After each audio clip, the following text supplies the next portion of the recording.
নির্বাচন কমিশনের কাজ। নির্বাচন কমিশন এসআর করাবে, ওতে কার কী করার আছে? আমার করার নেই, আপনারও করার নেই। বিএলওর সাথে বিএলএরা যাবে, বিভিন্ন রাজনৈতিক দল তাদের বিএলএদের লিস্ট দিয়েছে। নির্বাচন কমিশনের দায়িত্ব হচ্ছে বিএলওদের সুরক্ষাকে নিশ্চিত করা, যেন কোনো বিএলও হিংসার শিকার না হয় বা কোনো রকম প্রেশারে কাজ করতে না হয় কোনো বিএলও। এবং ওটা ভারতবর্ষে এসআইআর হয়েছে, এর আগে 12 বার হয়েছে, 13তম বার হচ্ছে পশ্চিমবঙ্গ হচ্ছে। আজকের তৃণমূলের মেগা র্যালি, আজকে থেকে এসআইআর শুরু হচ্ছে, সেখানে দাঁড়িয়ে তৃণমূলের মেগা র্যালি, মমতা বন্দ্যোপাধ্যায়, অভিষেক বন্দ্যোপাধ্যায় দুজনেই র্যালিতে হারবেন, এসআইআর নেই।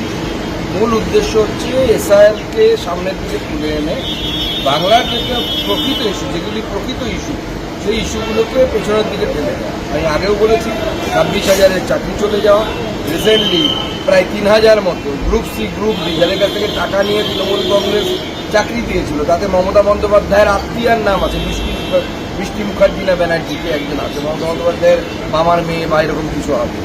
এই সমস্ত জিনিস থেকে দৃষ্টি করানোর চাকরি নেই। এফডিআই গোটা ভারতবর্ষে যখন লক্ষ লক্ষ কোটি টাকা হচ্ছে, পশ্চিমবঙ্গের এফডিআইয়ের পার্সেন্টেজ হচ্ছে 0.61, এবং একের পর এক ধর্ষণ, নারীরা অসুরক্ষিত, এই সমস্ত কিছু থেকে চোখ ঘোরানোর জন্য এসআইআরকে উপরে তোলা হচ্ছে, এসআইআরকে ইস্যু বাড়ানো হচ্ছে। এসআইআর তো নির্বাচন কমিশনের বিষয়, আপত্তি থাকলে কোর্টে যান, সুপ্রিম কোর্টে যান।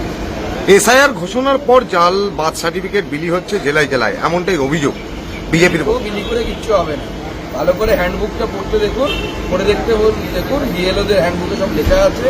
যতই পরে বার্থ সার্টিফিকেট দেওয়া হোক, এখন যদি আমি আমার বার্থ সার্টিফিকেট তুলে আসি, আমার বার্থ সার্টিফিকেট নেই, তো আমি এখন যদি বার্থ সার্টিফিকেট তুলতে যাই পুরনো বার্থ সার্টিফিকেট হবে নাকি? শিক্ষক